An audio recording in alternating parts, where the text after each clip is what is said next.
spesial berguru, tahu-tahunya dapat ilmu pengetahuan. Dan mudah-mudahan pula kita mendapatkan keberkahan daripada ilmu tersebut. Ada hadiah wa ada berniat. Ila hadratin Nabi Mustafa Rasulullah sallallahu alaihi wasallam. Al-Fatihah. Bismillahirrahmanirrahim. Alhamdulillahi rabbil alamin. Ar-Rahmanir Rahim. Maliki yaumiddin. Iyyaka na'budu wa iyyaka nasta'in. Ihdinas siratal mustaqim. Siratal ladzina an'amta 'alaihim ghairil maghdubi 'alaihim waladdallin.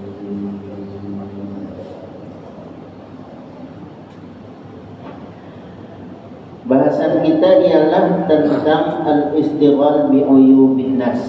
Nah, ini penyakit hati, yaitu sibuk memikirkan kekurangan orang. Sibuk memikirkan kekurangan. Kekurangan siapa yang dipikirkan? Orang lain. Nah, ini terbalik. Jadi kalau sibuk memikirkan kekurangan diri sendiri, itu justru sifat mahmudah. Yang dipikirkan itu kekurangan diri kita. Nah, ini sifat mahmudah. Tapi kalau yang dipikirkan kekurangan orang, ya adalah madhumah. Memikirkan kekurangan orang, gitu ya. Nah, di sini ada beberapa perkataan ulama, sebagaimana lanjutan pada pertemuan sebelumnya. Kalau kekurangan kita itu menempati maqam yakin, nah, itu. Kalau kekurangan orang itu sepaling jauh hanya sampai pada maqam zonni. Kalau diri sendiri itu yakin, karena kita tahu. Jadi yakin itu 100 lah kalau kita bikin angka 100. Zonni 70 ke 80-an, tidak sampai 100. Zonniyun sifatnya. Ya.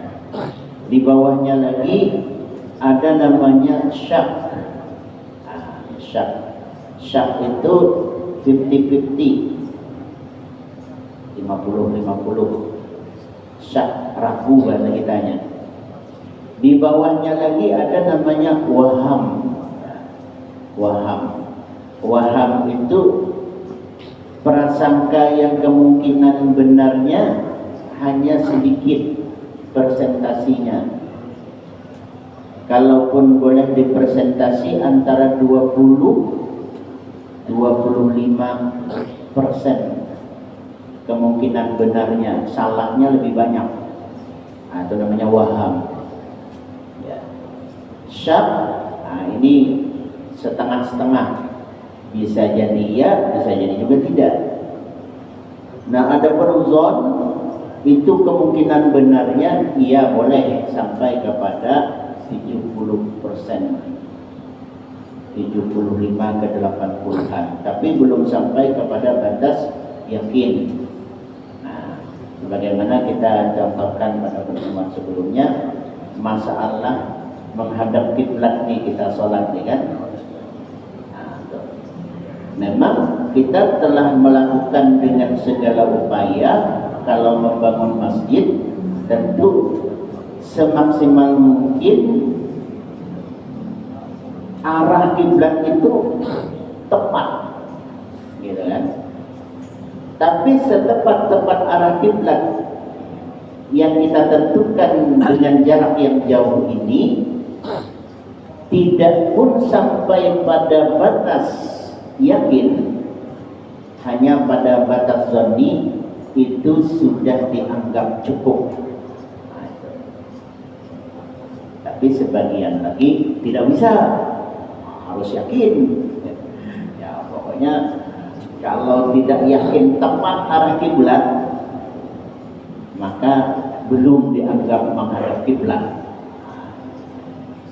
Itu jika kita melaksanakan ibadah sholat yang kita kemudian menaruh sejadah, ya, pada posisi saat itu kita betul-betul yakin nih Baitullah nih, Ka'bah nih depan kita ini.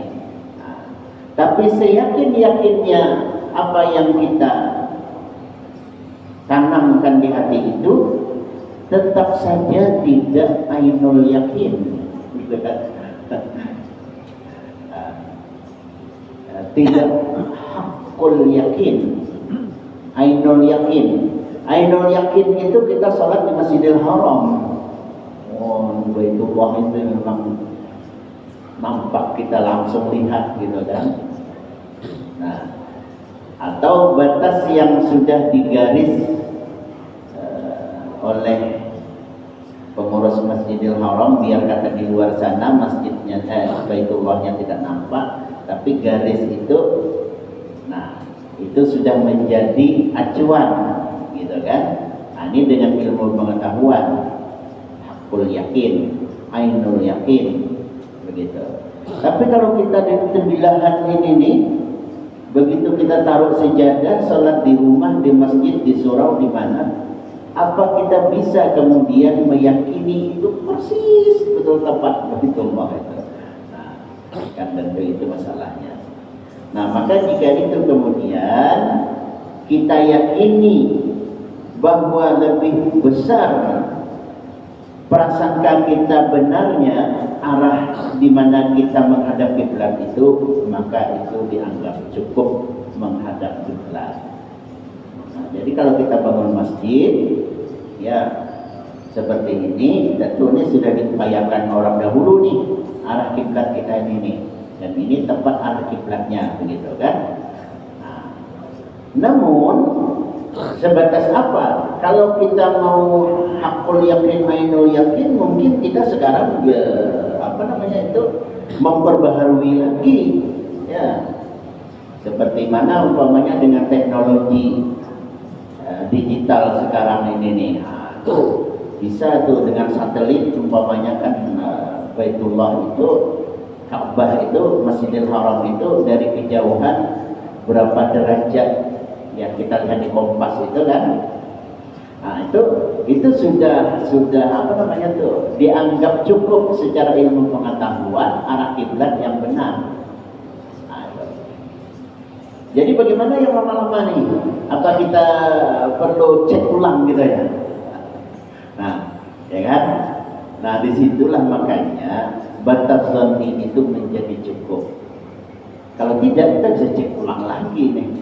Nah, jadi kalau dicek ulang lagi, jangan-jangan bisa berubah lagi arah sejadah kita nih. Nah, akhirnya masjid yang ada ke sini nanti masjidnya begini hadapnya, ini sejadah agak miring-miring begini, jadi nyampau makan. Ya, nah, itu. Atau dengan waktu tertentu. Ada juga bulan apa itu? Apakah bulan Juli, Juni sampai pada bulan Oktober begitu, ada masa di mana matahari itu tepat berada di atas Baitullah. Jadi kalau waktu tengah hari itu tuh tepat sekali matahari itu di atas Ka'bah. Nah, itu. Nah, karena perbedaan waktu dengan kita antara Saudi Arabia dan Indonesia, maka jika waktu itu ada pada sekitar jam 12.30-an, berarti kita bisa jam 4.30-an. Ya, 4 jam kemudian bisa kita memantau dari sini. Nah, kita memantau aja dari masjid ini, matahari itu bertelekomunikasi satu dengan kawan yang ada di sana. Bagaimana sekarang posisi matahari di mana? Jadi kawan kami masih ada orang, ya sekarang posisi matahari betul-betul berada di atas Ka'bah. Bisa itu, mungkin dengan video conference bisa juga kan. Oh, ini bisa disaksikan sendiri bahwa matahari sedang berada di atas Ka'bah. Oh, kami di sini sudah jam 4.30, kan bisa tuh. Nah, sekarang nih dengan dunia teknologi seperti itu. Begitu kita lihat matahari tidak tepat-tepat betul dengan sejadah kita nih. Nah, ya apa tuh? Ya kan? Nah, oleh sebab itu sekali lagi ya, hal itu tidak pun perlu dilakukan karena batas yang sudah ditetapkan dahulu itu selama tidak ada perubahan yang disengaja begitu ya arahnya itu tuh, maka itu sudah menjadi acuan secara ilmu pengetahuan. Nah, itu. Jadi kita tidak lagi disibuk-sibukkan terus. Ini kalau begitu nanti tahun depan bisa ada lagi yang mau beidabul ya, berubah terus saya jadinya kan. Jadi beragama itu mudah, yassiru wala tu'assiru ya. Jadi jangan dibikin sulit. Bikin sulit jadinya kan. Nanti bertengkar kita, wah ini kata penting ya. Ya kan? Itu kan dahulu orang berani itu. Kita ini ada lagi itu. Ayo nih, ayo. Nah, kan bertengkar kan jadinya. Akhirnya beragama ini jadi sulit. Jadi ya sudah, jadi batas zonion itu sudah cukup dalam pengertian selama itu dahulu sudah diusahakan secara maksimal. Nah itu kalau dahulu asal-asalan baru kita sekarang harus betul-betul maksimal. Kalau orang dulu sudah maksimal, ya kita ini kan mengikuti saja. Ya, nah itu. Jadi kalau seandainya itu yang mau diambil kaidahnya, tapi jika ada kemudian pula yang ingin mengambil kaidah yang baru tadi ini, ya tidak perlu dipertentangkan juga. Kalau bisa jangan di masjid yang sama. Kalau di masjid yang sama nanti itu bisa bergantian coba yang maghribnya itu. Kami yang masih kiblat yang uji orang Bahari. Yang berikutnya kami yang kiblat baru. Waduh, kacau kita kalau kayak gitu deh. Ya, jangan di masjid yang sama lah ya. Kalaupun ada berbeda pendapat itu adalah khazanah. Jadi sebuah perbendaharaan kekayaan dalam ilmu pengetahuan termasuk juga dalam beragama ini selama itu masih bisa saling ditemukan titik temunya. Nah, itu. Kalau memang tidak apa-apa juga, gitu kan. Nah, cuman jangan pula kemudian itu menjadi udah yang kiblat kada cocok. Nah, kan sepertinya begitu lagi. Aku udah di masjid tahu ini udah teknologi udah canggih sudah. Ya, itulah. Jadi intinya ialah kaidah yang kita gunakan dengan metode yang modern dewasa ini silakan juga, tapi juga kaidah yang telah dilakukan oleh mereka dahulu secara maksimal ini perlu digarisbawahi, artinya mereka dulu menetapkan ini bukan asal-asalan ya, maka itu sudah bisa dijadikan sebagai aturan berikutnya, kecuali ada perubahan yang memang terjadi diakibatkan suatu keadaan, umpamanya waktu membangun tergeser waktu bangun tuh. Nah, itu berarti kan ada perubahan yang memang oleh kita diolah sedemikian rupa. Tapi kalau secara alami saja seperti ini, kenapa dirubah-rubah nanti? Nah, itu. Nah, inilah dalam beragama itu salah satunya yassiru wa la tu'assiru. Ya, so, kita tadi gara-gara apa nih bicara zonium tadi nih, zoni, akhirnya kita ke situ judulnya. Ya, mengambil contoh aja tadi itu sebenarnya. Padahal dalam kajian kita di sini tidak masalah itu. Maka dalam kajian kita ialah bahwa kita dalam perkataan Abu Al-Ambari menyebutkan, salah seorang daripada ulama ini, aibi lahum bi asya'in mazmunatin lakin ana ala yaqinin min aibi in kuntu fi halati dhannin min uyubihi. Maksudnya kalau bahasa kitanya, saya menilai kekurangan orang itu maksimalnya batasnya cuma zon saja. Zon itu tadi itulah tuh, setinggi-tinggi kita menyangka keburukan orang tuh paling 80%. Nah, itu. Ini kita menyangka orang nih, menilai keburukan orang nih. Saya tahu dia tuh punya keburukan, saya tahu dia punya kelemahan, saya tahu dia punya kekurangan. Seberapa persenkah kira-kira kita mampu menilai kekurangan orang tersebut? Nah, maka kata beliau ini, paling jauh hanya batasnya adalah zonniyun. Itu tadi zonni tadi. Kenapa? Karena kita tidak tahu. Dari nahnu nahkumu bil zawahir wallahu a'lam bil dhama'ir. Kita ini hanya melihat bil zawahir saja, yang zahir, yang batin kita tidak tahu. Ada. Kalau yang zahir, nih kita nih sekarang nih berada di dalam masjid ini. Kalau yang zahir, kita nih baik semua. Saya nih baik nih, ya kan? Kalau tidak baik, mana bisa saya ada kesempatan dikasih pengajian begini kan? Itu secara umum berarti ujian pengurus baik ya, bisa kan gitu. Nah, aibnya bagaimana? Orang melihat paling sejauh zanni. Tapi saya, nah ini kata Al-Imam Al-Ambari ini, lakin ana ala yaqinin min aibi. Tetapi saya ini itu berada pada posisi yakin terhadap kekurangan yang ada pada diriku. Saya menilai orang cuma zon saja, namun kekuranganku itu saya yakin. Bagaimana mungkin saya yakin punya kekurangan bisa menilai orang yang dia cuma hanya batas paling banter, kayak istilahnya itu, paling tinggi, hanya mampu menilai pada batas zon. Jadi kalau ibarat bahasa presentasi, 100% saya tahu kekurangan saya. Kenapa saya sibuk memikirkan kekurangan orang yang paling saya tahu juga 70%, paling juga tuh.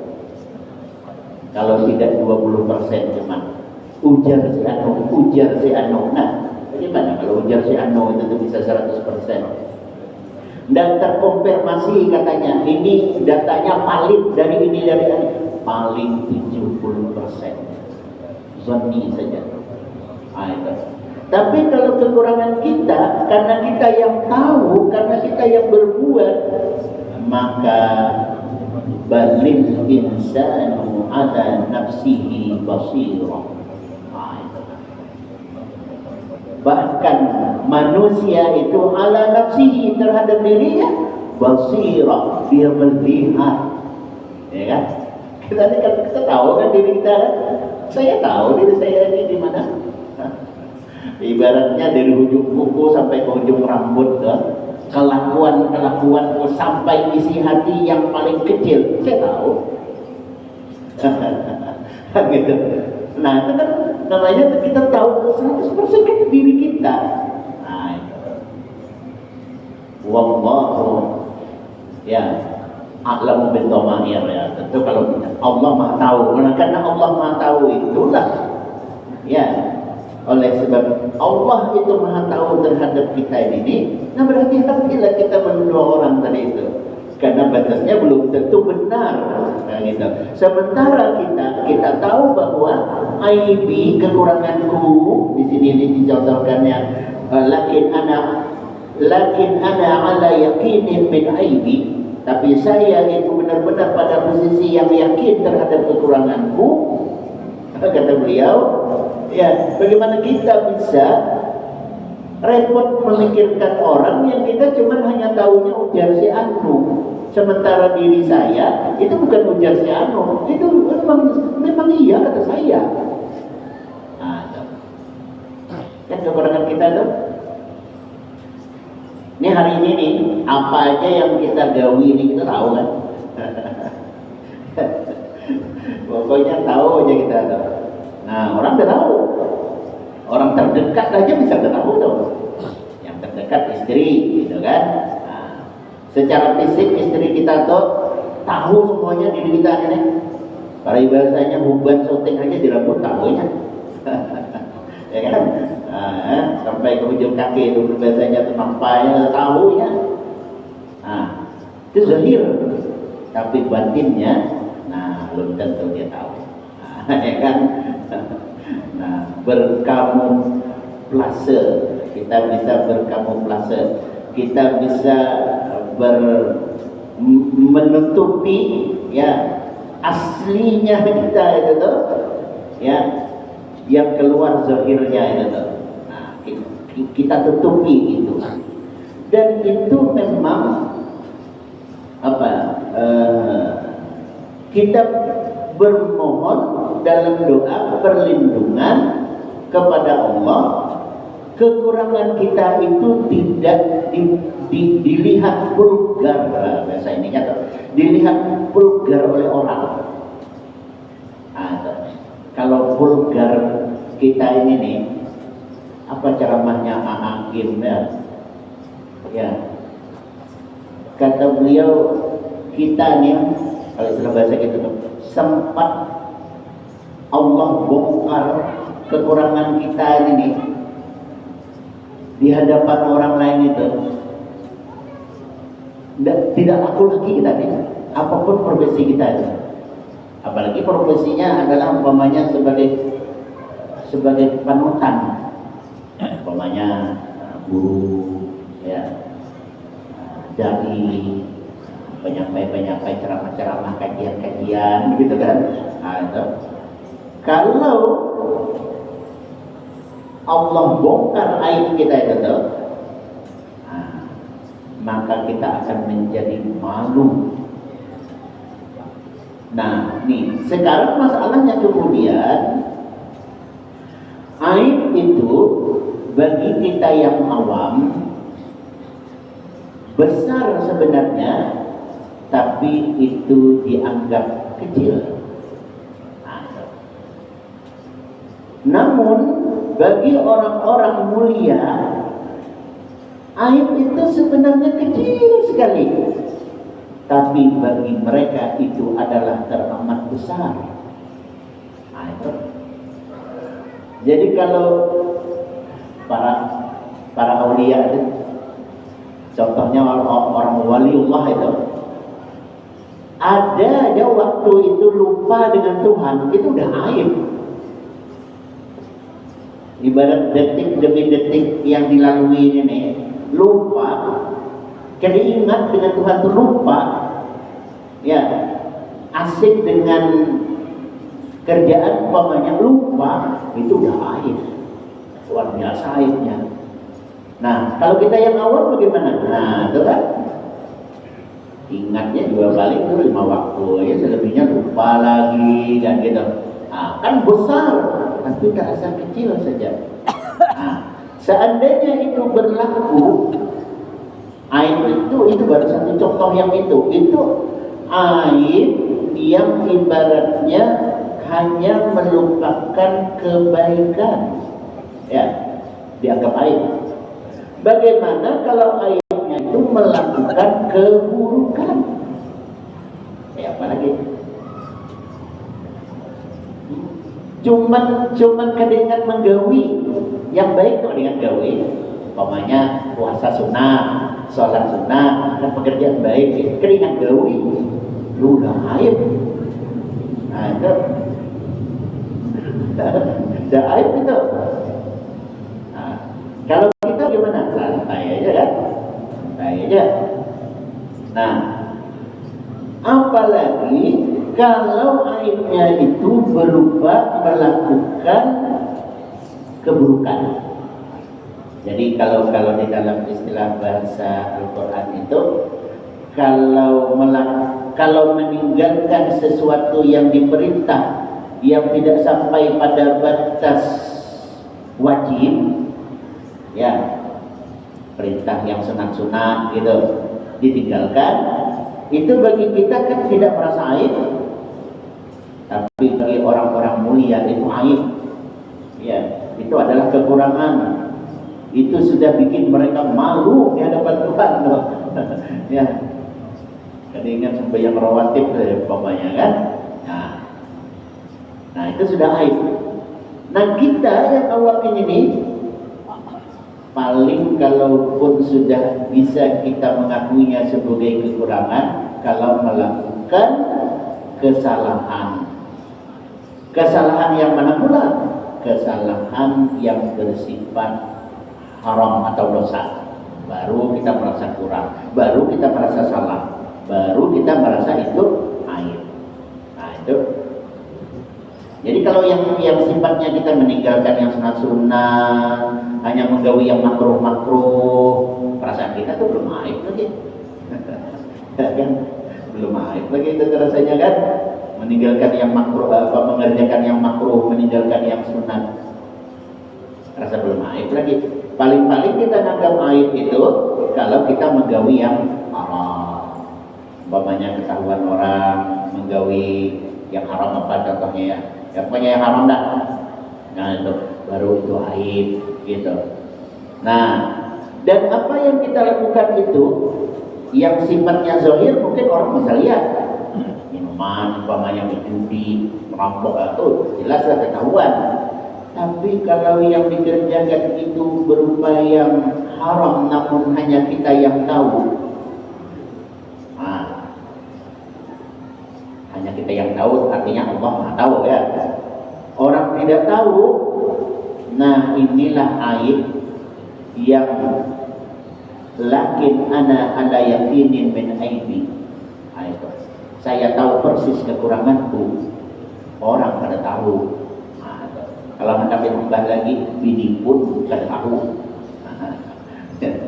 Namun bini tahu, jelas dia minta cerai. Nah, ya kan?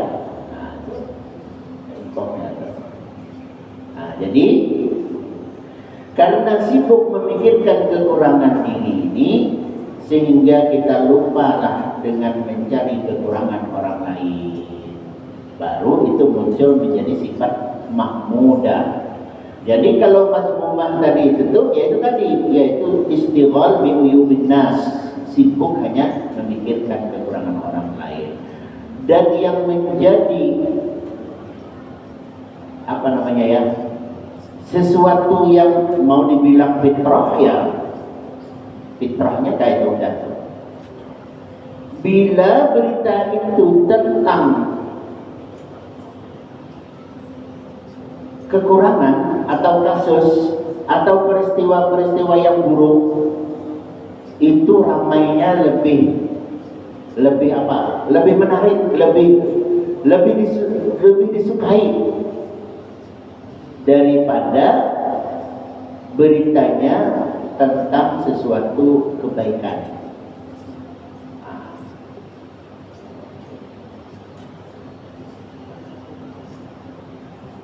Isra Mi'raj di Al-Huda dipenuhi oleh jamaah sampai jamaah memenuhi lapangan dan bahkan meluber sampai ke jalan raya. Nah, ini beritanya. Kira-kira tertarik orang membaca berita itu ya?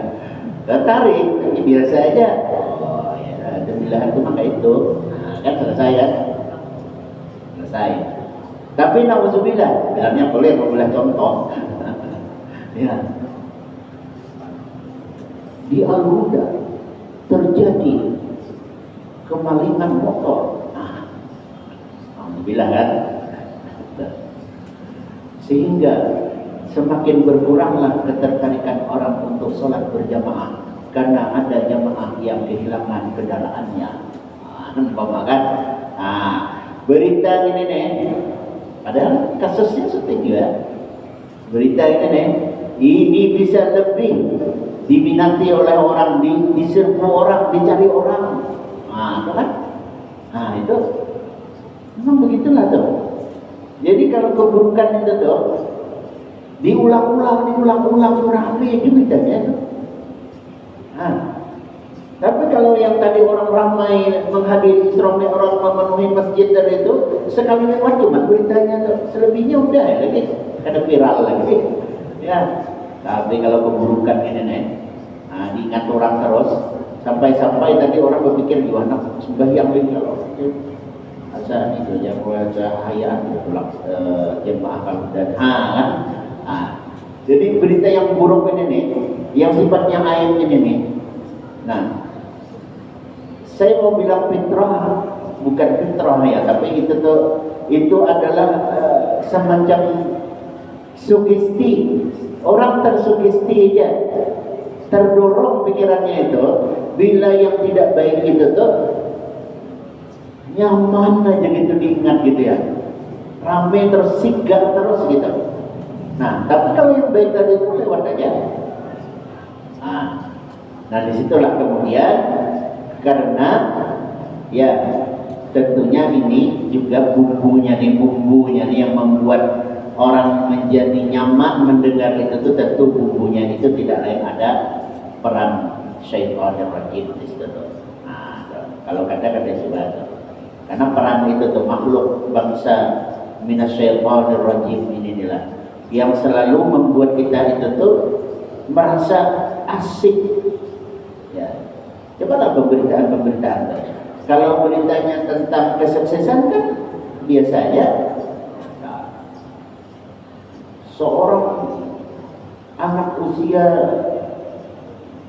12 tahun memenangkan kejuaraan musabaqah tilawatil Quran tingkat internasional.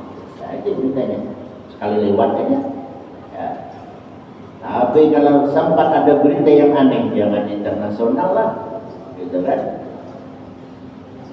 Beritanya di Indragiri itu saja. Salah seorang anak perempuan digagahi oleh pemuda, kan? Bohong tahu. Nah, itu dia. Jadi, nah.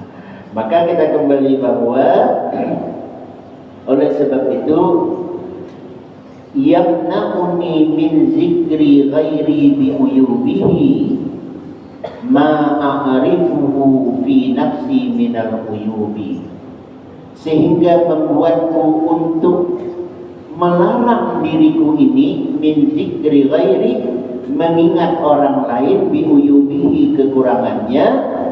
Apa sebab?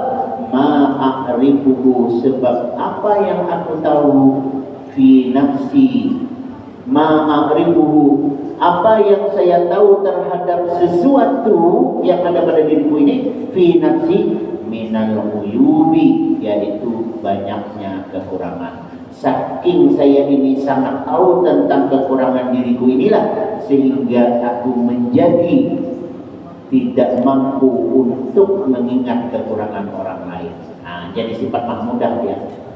Menjadi sifat mahmudah dia.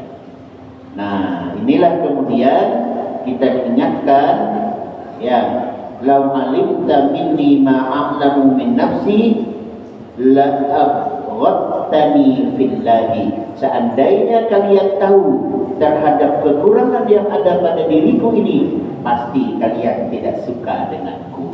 Kira-kira begitu teman-teman. Seandainya kalian ini tahu terhadap kekuranganku ini, pasti kalian tidak menyukaiku. Nah, itulah kira maknanya. Jadi mudah-mudahan ada manfaatnya dan kita terhindar dari sifat-sifat mazmumah, yaitu sibuk memikirkan kekurangan orang lain. Mohon maaf kekurangan. Terima kasih. Assalamualaikum warahmatullahi wabarakatuh. Bismillahirrahmanirrahim.